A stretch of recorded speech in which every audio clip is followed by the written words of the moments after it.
Tanta paura lungo l'SPV nel tratto che porta a Thiene.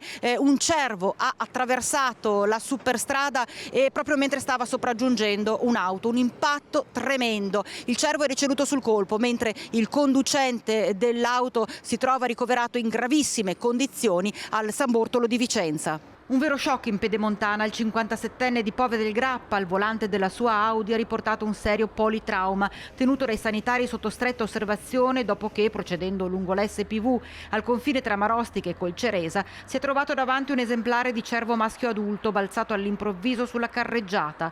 Per la bestia, dicevamo, non c'è stato nulla da fare, mentre il conducente è stato portato al San Bortolo di Vicenza in codice rosso. Sul posto i vigili del fuoco e il SUEM 118 di Bassano. Pesanti disagi al traffico lungo l'arteria, con gli agenti della stradale che hanno regolato il flusso, prima bloccato, poi rallentato, sino a quando la strada non è stata rimessa in sicurezza.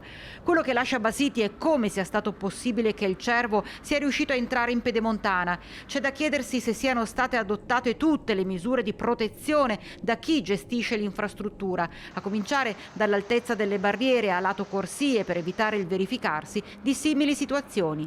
Solo una fatalità? La procura ha aperto un fascicolo per ricostruire i fatti.